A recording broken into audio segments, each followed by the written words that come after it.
जय जय रघुवीर समर्थ. आज आषाढी एकादशी आहे. तर तुकारामांनी अनेक अभंग विठोबाच्या स्तुतीचे लिहिले. त्यातले एक तीन अभंग वाचतो फक्त मी, कारण अनेक अभंग आहेत तुकारामांनी लिहिलेले स्तुतीचे. तर एक तीन चार अभंग फक्त वाचतो. त्याचा अर्थ सांगायचं कारणच नाही, तुम्हाला माहितीच आहे, ती गाणीच आहेत सगळी.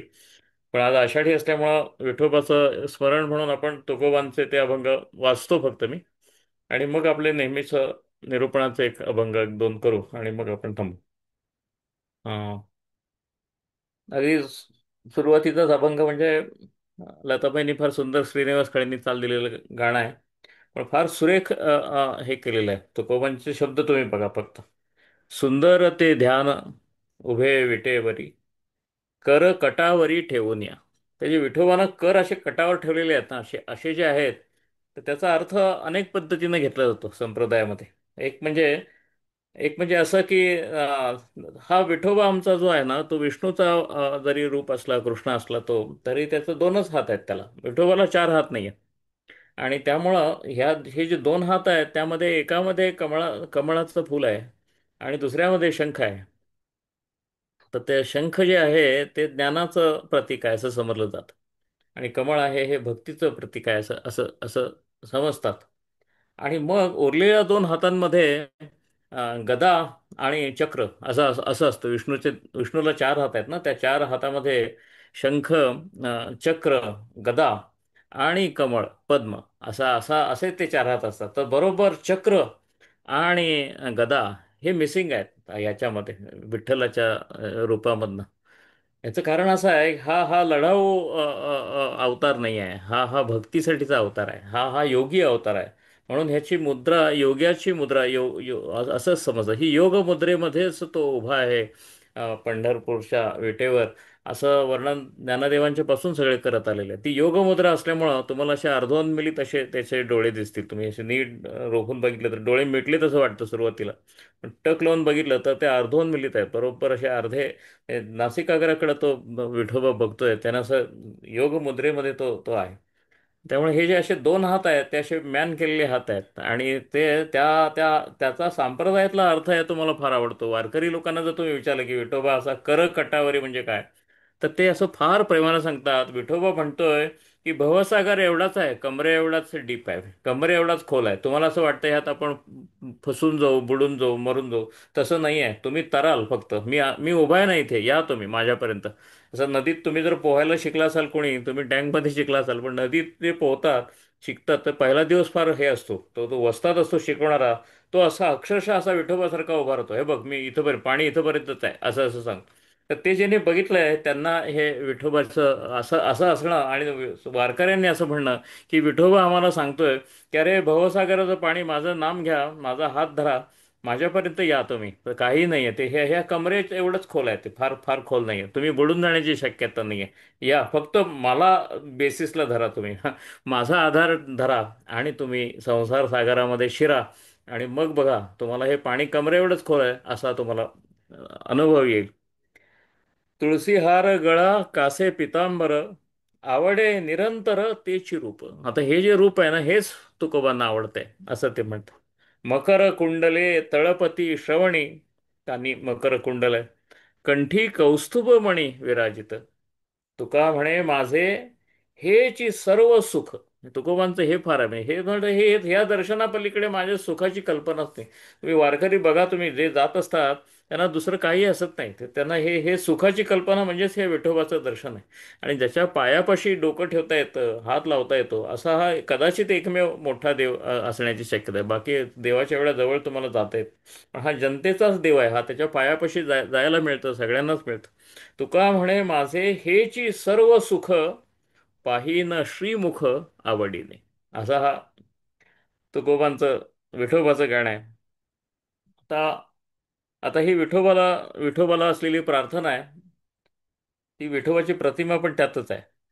आपण हा पूर्वी घेतलेला आहे अभंग, पण आज आपण एक विठोबाची स्तुती म्हणून परत घेतो. राहो आता हेची ध्यान, डोळा मन लंपटो. माझ्या डोळ्यांना फक्त हेच ध्यान, मगाशी जे सुंदर ते ध्यान उभे विटेवरी म्हणलं, तेच ध्यान सारखं माझ्या माझ्या डोळ्यांना हेच ध्यान फक्त दिसत राहो, बाकी काही दिसायला नको. राहो आता हेची ध्यान, डोळा मन लंपटो. डोळ्याला मनाला फक्त हेच रूप दिसत राहो, बाकी मला काही दिसायला नको. कोंड कोंडुनी धरीन जीवे, देह भावे ओवाळीन. हा मी माझ्या जीवात असा कोंडून ठेवेन हे रूपाला, आणि देहभावानं ओवाळून टाकेन. माझा देहभावाचीच मी ओवाळणी करेन, आणि माझा देहभाव असा ओवाळून टाकून देईन. असं हे विठोबाचं रूप आहे. म्हणजे भक्ती पूजा कशी असते, भक्तीमधला योग कसा असतो, भक्तीमधला यज्ञ कसा असतो, तर हा भक्ती हाच एक यज्ञ आहे असं आमच्या संप्रदायात सांगतात. आणि त्यात अहंकाराचा होम करायचा असतो, अहंकाराच्या समेधा द्यायच्या असतात. कोंड कोंडुनी धरीन जीवे, देह भावे ओवाळीन, होईल येणे कळसा आले. मग माझ्या सगळी जी भक्ती आहे ती फलद्रूप होईल, ती कळसाला जाईल. स्थिरावले अंतरी. म्हणजे तुम्ही माझ्या अंतरी स्थिरावा, माझ्या ह्या प्रार्थनेला प्रतिसाद म्हणून. तर माझी भक्ती कळसाला जाईल. म्हणजे शेवटी सारखं मनानं त्याचं त्याचं त्याचं स्मरण करायचं, डोळ्यांनी त्यालाच बघायचं, आणि त्याचा परिणाम काय होणार, तर अंतरामध्ये तोच येऊन स्थिरावणार. हेच रूप आहे. हे जे मला बाहेर विटेवर दिसतंय ते माझ्या अंतरात येऊन स्थिरावणार. होईल येणे कळसा आले, स्थिरावले अंतरी. तुका म्हणे गोजिरिया. विठोबाला आमचं फार फार प्रेमानं बोलवतात वारकरी, आणि ते गोजर रूप त्यांचं फार आहे. तुका म्हणे गोजिरिया, विठोबा पाया पडू द्या, मला तुमच्या आधी पाया पडू द्या. असा हा तुकारामांचा भाव आहे विठ्ठलाच्या चरणी. आणखीन पण अशीच प्रार्थना आहे. हाही अतिशय प्रसिद्ध अभंग आहे. सदा माझे डोळा जळो तुझे मूर्ती. सदा माझे डोळा जळो तुझे मूर्ती, रखुमाईच्या पती सोयरिया. रखुमा रखुमावर आहे तो. माझा डोळा फक्त तुझ्यापाशी असू दे, बाकी ह्या डोळ्याला काही दिसायलाच नको. गोड तुझे रूप, गोड तुझे नाम, देई मज प्रेम सर्व काळ. आणि हे देई माझं प्रेम म्हणजे ते प्रेम दिल्याशिवाय प्रेम मिळतच नाही ना. देशी तेव्हा घेशी असं, घेशी तेव्हा देशी असाच हा असल्यामुळे तुम्ही जेवढं प्रेम द्याल तेवढं प्रेम तुम्हाला परत मिळणार. गोड तुझे रूप, गोड तुझे नाम, देई मज प्रेम सर्व काळ. विठो माऊलीये हाची वर देई. मला दुसरं काहीही नको. आणि विठोबाची ही देवता आहे ना, तर त्याला हे देगलूरकर म्हणून अतिशय चांगले मूर्तीचा अभ्यासक आहेत आमच्या डेक्कन कॉलेजचे प्रोफेसर आहेत. आता रिटायर झालेत, त्यांचं वय आता 80च्या पुढे आहे. पण अधिकारी आहेत असे. मूर्तीवरचं त्यांचं एक मूर्तीचं ज्ञान जे आहे, अनेक पद्धतीच्या गुप्त काळातल्या मूर्ती, मध्ययुगातल्या मूर्ती, यांचं फार त्यांचं विवेचन फार सुरेख असतं. त्यांची पुस्तकं पण चांगली आहेत, ते बोलतात पण चांगले. मला जर हे विठोबाबद्दलचं त्यांचं विवेचन कुठे मिळालं तर जरूर पाठवून देईन. पण त्यांनी फार आवर्जून एका ठिकाणी असं सांगितलेलं आहे की ही योगी मूर्ती असल्यामुळं भोगी मूर्ती वेगळी असते आणि योगी मूर्ती वेगळी असते, असं त्यांचं म्हणणं. ही योगी आहे त्यामुळे हा स्वतःच्याच याच्यात बुडालेला आहे, ध्यानामध्ये बुडालेला आहे, आणि त्यामुळे तुम्ही ह्याचं प्रेम घ्या, ह्याला प्रेम द्या. पण हा कोणाचा भोग घेणार नाही, हा नवस करायचा देवच नाही. हम्म. त्याला ते भोगमूर्ती असं म्हणतात. ज्या ज्या मूर्तीसमोर नवस केले जातात, त्या मूर्तीच्या समोर तिचं ठेवलेलं असतं, त्याला त्याला तुम्ही काय द्यायचं, त्या प्रसन्न करायसाठी, आणि मग तुम्ही घ्यायचं. तर त्या भोगमूर्ती असं म्हणतात. ही भोगमूर्ती नाही आहे, ही योगमूर्ती आहे, असं मूर्ती तज्ज्ञांचं म्हणणं. गोड तुझे रूप, गोड तुझे नाम, देई मज प्रेम सर्व काळ. विठो माऊली ये हाची वर देई. विठोबाला आई म्हणायची पद्धत आहे आमच्याकडे. आमच्याकडे असा हे दुसरा मधुरा भावाचं कविता कमी आहेत, आहेत विरहिणी आम्ही ज्ञानदेवांनी केल्या. पण विठोला माऊली म्हणण्याकडं आमचा कल जास्त. विठो माऊली ये हाची वर देई, संचरोनी राही हृदया माझी.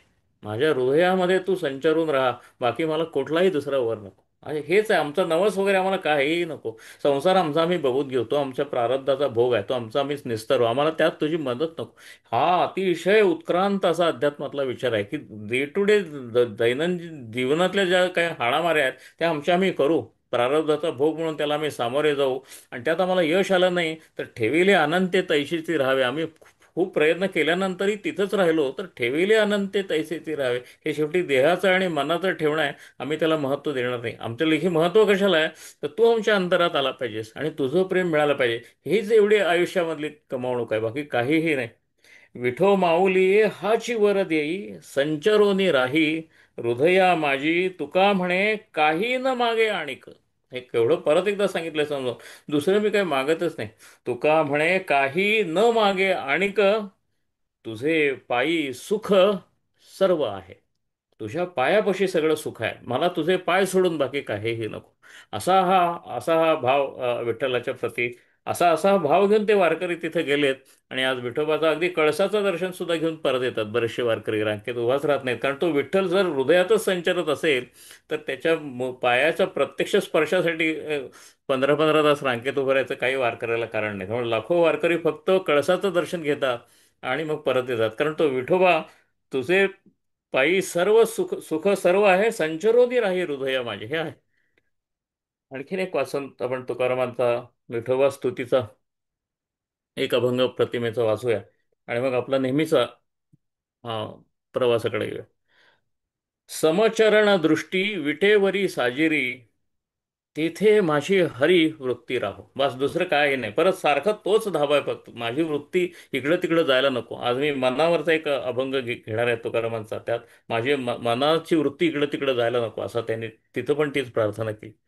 आणिक न लगे माईक पदार्थ, मला माईक पदार्थ, ही जी मायानं बनलेली सृष्टी आहे सगळी, ही मला नको. ह्यातलं मला काहीही नको. ह्यातले चढ उतार सगळे, मी आलोय ना प्रारब्धाने जन्माला, ज्या वाट्याला आलाय त्या सगळ्या लढाया मी करीत. तुकोबा म्हणतात विठोबाला, त्या सगळ्या लढाया मी करेन, कशापासूनही पळून जाणार नाही. आणि विशेषतः तुझा वापर तर त्या लढाईत अजिबात करणार नाही. मी माझं प्रारब्धात जे आलंय माझं मी लढून रिकामा होईन. आणि न लगे माईक पदार्थ, तेथे माझे आर्त नको देवा, माझं त्यात आर्त नको. ज्या मी लढाया खेळतो, माझा आर्त कुठं पाहिजे विठ्ठला, फक्त तुझ्या पायाशी पाहिजे. म्हणजे विठ्ठलाचा आणि प्रपंचाचा हा फरक केला. आणि प्रपंच माझा मी बघून घेईन असं सांगितलं, त्यापासून पळणूक नाही कुठे. आणि विठोबा तर त्या पळणुकीसाठी वापरलाच नाही. विठोबा हा फक्त विठोबाचा आणि माझा हिशोबच वेगळा. ह्या संसाराचं सगळं करत असताना तुझं स्मरण आत आहे की नाही, चित्तामध्ये तू आहेस का नाही, ही सगळी माझं साधनेचं स्वरूपच ते आहे. संसाराचं सगळं काही करत असताना, जगाच्या सगळ्या लढाया करत असताना माझं लक्ष फक्त तुझ्या पायांवर पाहिजे आणि तुझ्या देखरेखीखाली सगळं होतं एवढा विश्वास पाहिजे, बाकी मला काही नको. मला काही नको म्हणजे किती नको, ह्या जगातलं तर काही नकोच. पण तुकोबा काय म्हणतायत, ब्रह्मादिक पदे, अहो मला ब्रह्मादिक पद सुद्धा नको. हे हे विश्व संपलं आणि दुसरं कुठलं एक ब्रह्मांड उभं करायचं असं. आणि असं सांगितलं विठोबानं, तुकोबा मी तुझ्यावर खुश झालोय, आता पुढच्या युगाचा तूच ब्रह्मदेव होऊन मी तुला पाठवतो ब्रह्मांडाचा, मला ते नको, असं असं असं सांगताय. काय पद्धतीचं प्रमोशन नाकारण आहे बघा हे तुकोबांचं. ब्रह्मादिक पदे, त्याच्याबद्दल कसे म्हणतात तुकाराम, ब्रह्मादिक पदे दुःखाची शिराणी. दुःख आहे हो त्यामध्ये. तुम्ही ब्रह्मदेवाची गोष्ट वाचली तर तो किती कोटी वर्ष झोपेत होता, तो जागा कसा झाला, मग त्याला कुठे पाठवला, असं जगाच्या उत्पत्तीचं जे वर्णन आहे भागवतामध्ये पण आहे, वेदांमध्ये. तर ब्रह्मादिक पदे दुःखाची शिराणी, तेथे दुश्चित झणी जडोदेश. मला एक कणभर सुद्धा माझा त्यात मोह नको, की ब्रह्मदेवच मला व्हायला नको आहे. तिथं ब्रह्मदेवाने निर्माण केलेल्या सृष्टीतलं मला काय पाहिजे असणार परमेश्वरा, मला ब्रह्मदेवाचंच जीर्ण नको आहे. तिथं त्यानं त्यानं निर्माण केलेल्या सृष्टीतलं काय पाहिजे असणार. काय पद्धतीचं भक्तीचं रूप आहे बघा. आणि न लगे माईक पदार्थ, अहो माईक पदार्थ लागणारच नाही, कारण ही माईक पदार्थ ज्यांनी निर्माण केले त्या ब्रह्मदेवाच्या पोस्टच मला काय वाटत नाही, मला ते सुद्धा नको आहे. तुका म्हणे त्याचे कळले आम्हा वर्म, ह्याचं कारण असं आहे, त्याचं वर्मच आम्हाला कळून चुकलेलं आहे. काय भक्तीतला हा भक्तीतलं ज्ञान आहे, श्रेष्ठ ज्ञान तुकाराम सांगतात आपल्याला. तुका म्हणे त्याचे कळले आम्हा वर्म, सिक्रेट ऑफ द सिक्रेट, रहस्यातलं रहस्य मला कळून चुकलेलं आहे. जे जे कर्म धर्म नाशवंत, हे ह्या ह्या ह्या जगात जे काळामध्ये जे कर्म होतंय, हा कर्म होते, धर्म होतोय, फळं मिळत आहेत, सगळंच नाशवंत आहे. ह्या जगाबरोबरच ते संपणार आहे. पण परमेश्वरा विठोबा तू नाशवंत नाही आहेस, तू अनंत आहेस, तू अमर आहेस. मला फक्त तुझ्याशी जडून राहायचं आहे. मला या अशाश्वत सृष्टीचा करताही व्हायचं नाही. या अशाश्वत सृष्टीमध्ये यशही नको. पण मी ह्यापासून अशाश्वत सृष्टीपासून पळून जाणार नाही. मी काय करायचं ते करणार, पण चित्तामध्ये तुझं नाव ठेवणार. तुका म्हणे त्याचे कळले आम्हा वर्म, जे जे कर्मधर्म नाशवंत, हे नाशवंत सोडून जे नाश होणारच नाही, अविनाश तत्व असं मी म्हणतो, त्या तत्वाचाच फक्त मला लाभ होऊ दे, अशी विठोबांना प्रार्थना केली. आपल्या रेग्युलर ह्याच्यामध्ये जे विठ्ठलाचे अभंग, तुकारामांचे अभंग आहेत ते मी आता घेतो. नेमका अतिशय योगायोगानं माझ्या अनुक्रमानं आलेला अभंग हा विठ्ठलाचाच अभंग आहे. ह्याच्यासाठी मी काही प्रयत्न केलेले. मागच्या ठिकाणी जिथं आपण थांबलो त्याच्या पुढच्या पानावर विठ्ठलावरचाच अभंग आहे आणि तो आज आषाढीला येतोय. हा आपल्यावर विठ्ठलाची आणि तुकोबांची कृपा आहे. अनुक्रमान आलेला अभंग वाचतो, तुम्हाला फार आश्चर्य वाटेल की हा कसं काय आषाढीला आला. विठ्ठल गीती, विठ्ठल चित्ती. गीतामध्ये विठ्ठल पाहिजे, गाण्यामध्ये विठ्ठल पाहिजे, चित्तामध्ये विठ्ठल पाहिजे, म्हणजे केवळ मुखामध्ये विठ्ठल नको, हृदयामध्ये विठ्ठल पाहिजे. विठ्ठल गीती, विठ्ठल चित्ती, विठ्ठल विश्रांती भोग जया, विठ्ठल आसनी, विठ्ठल शयनी. सगळीकडे विठ्ठलच आहे. विठ्ठल आसनी, विठ्ठल शयनी, विठ्ठल भोजनी, ग्रासो ग्रासी, घासा घासाला विठ्ठल. विठ्ठल जागृती, स्वप्न, सुषुप्ती. आपल्याकडे तीन अवस्था सांगितलेल्या आहेत. आपण आपण जागे असतो, नंतर आपण झोपेत जातो, पण झोपेत सुद्धा स्वप्नाची एक अवस्था असते, त्यामुळे त्याला स्वप्न अवस्था म्हणतात. आणि गाढ निद्रा असते जिथं स्वप्न पडतच नाही, त्याला सुषुप्ती असं म्हणतात. आणि चौथी अवस्था इथं लिहिलेली नाही, पण ती तुर्या म्हणून असते. पण ती तुर्या पण अगदी श्रेष्ठ अवस्था म्हणली तरी ती तेवढी श्रेष्ठ नाही. तिथं काय तुम्ही तुम्ही ब्रह्मरूप होत नाहीत, ती साक्षीभाव असलेली अवस्था असते असं रामदास समजावून सांगतात. पण ह्या चौथ्या अवस्थेचा तुकाराम कधी उल्लेख सुद्धा करत. विठ्ठल जागृती, स्वप्न, सुषुप्ती, आन दुजे नेणती, विठ्ठले विणा. विठ्ठल सोडून काहीही मला नको आहे. ह्या ह्या ह्या तिन्ही अवस्थांमध्ये मला विठ्ठलच पाहिजे. भूषण अलंकार सुखाचे प्रकार, मला हे सुखाचे प्रकार काही नको. विठ्ठल निर्धार जया नरा, हे ज्यांच्याकडे आहे, हे ज्या माणसाकडे आहे. विठ्ठल गीती, विठ्ठल चित्ती, विठ्ठल विश्रांती भोग जया, विठ्ठल ही ज्याची विश्रांती आहे असा माणूस. विठ्ठलाचंच असत, विठ्ठलाचं शयन, विठ्ठलाचंच भोजन, घासोघासी विठ्ठलच ज्याला स्मरतो, विठ्ठलच ज्याच्या जागृती, स्वप्नी, सुषुप्तीमध्ये असतो. आणि विठ्ठले वेळ त्याला काही दुसरं काही कळतच नाही. त्याला भूषण अलंकार सुखाचे प्रकार जे काही असतात ते फक्त विठ्ठल रूपानंच ज्याच्यासाठी असतात. जया नरा, तुका म्हणे, तुका म्हणे तेही विठ्ठलची झाले. हे तुकारामांचं फार फार वेगळं आहे. तो विठ्ठल आहे, तो आषाढीला आम्ही जाऊ पंढरपूरला, पण आम्हाला विठ्ठल कुठं बघायचा आहे, तर अशा संतांच्यात विठ्ठलमय झालेला जो जो काही जीव असेल तिथे तिथे विठ्ठलाची स्थापना आहे. आणि फक्त पंढरपूरलाच आहे ती असं नाही आहे.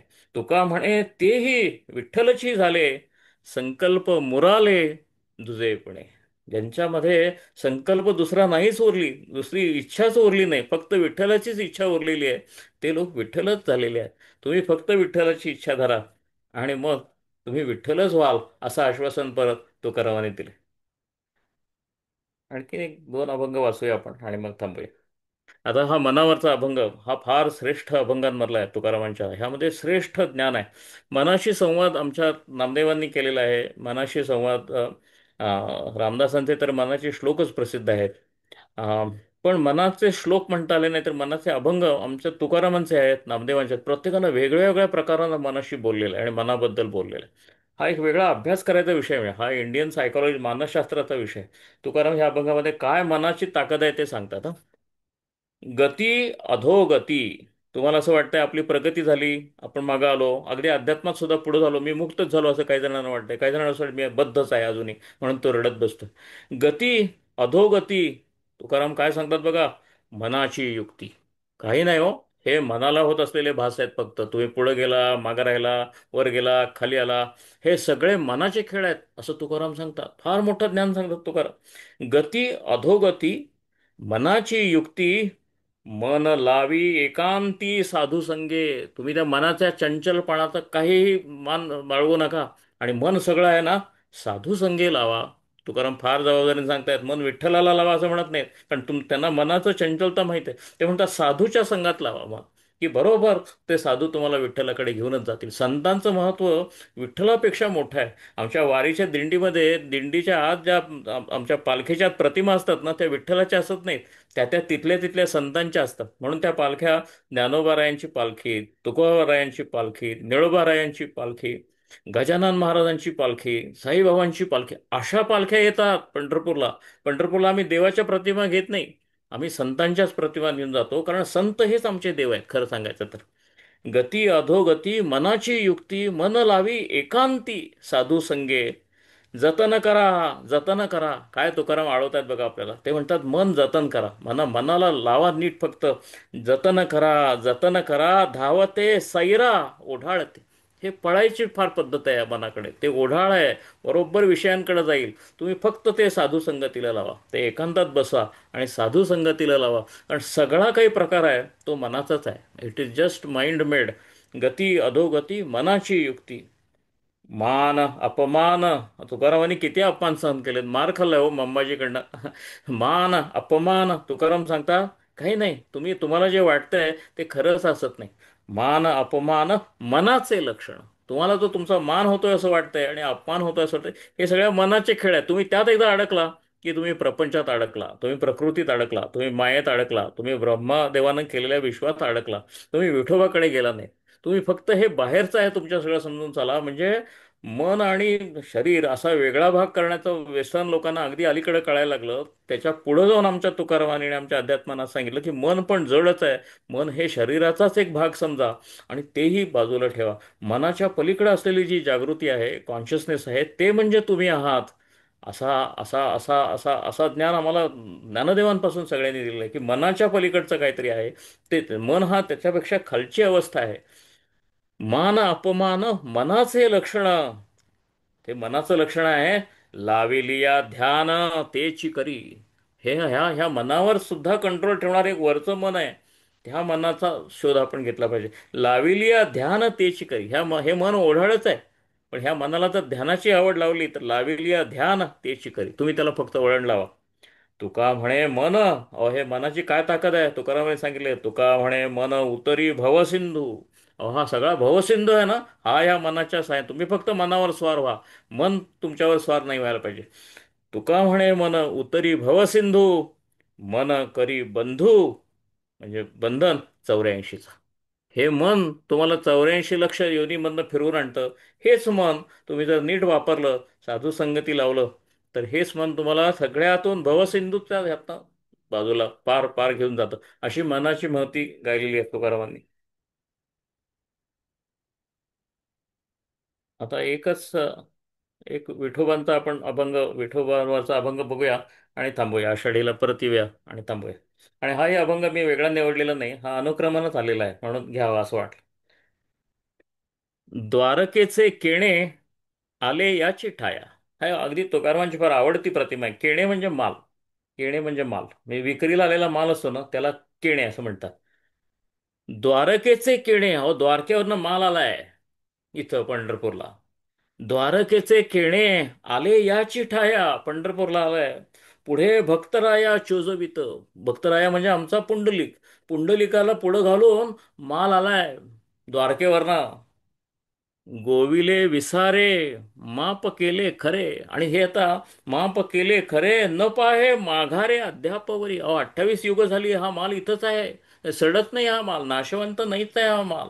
आणि पाहिजे तेवढा घ्या म्हणले. हा हा द्वारकेवरनं आलाय आणि विसारावर घेतलाय. आधीच त्याचे पैसे देऊन ठेवलेत, पुंडलिक वगैरे लोकांनी आधीच त्याला बुक करून ठेवलाय. त्यामुळे हा परत जात नाही आहे माल, हा बुकड आहे आपल्यासाठी. लुटा म्हणले तो आता. द्वारकेचे किणे आले याची ठाया, पुढे भक्तराया चोजवित.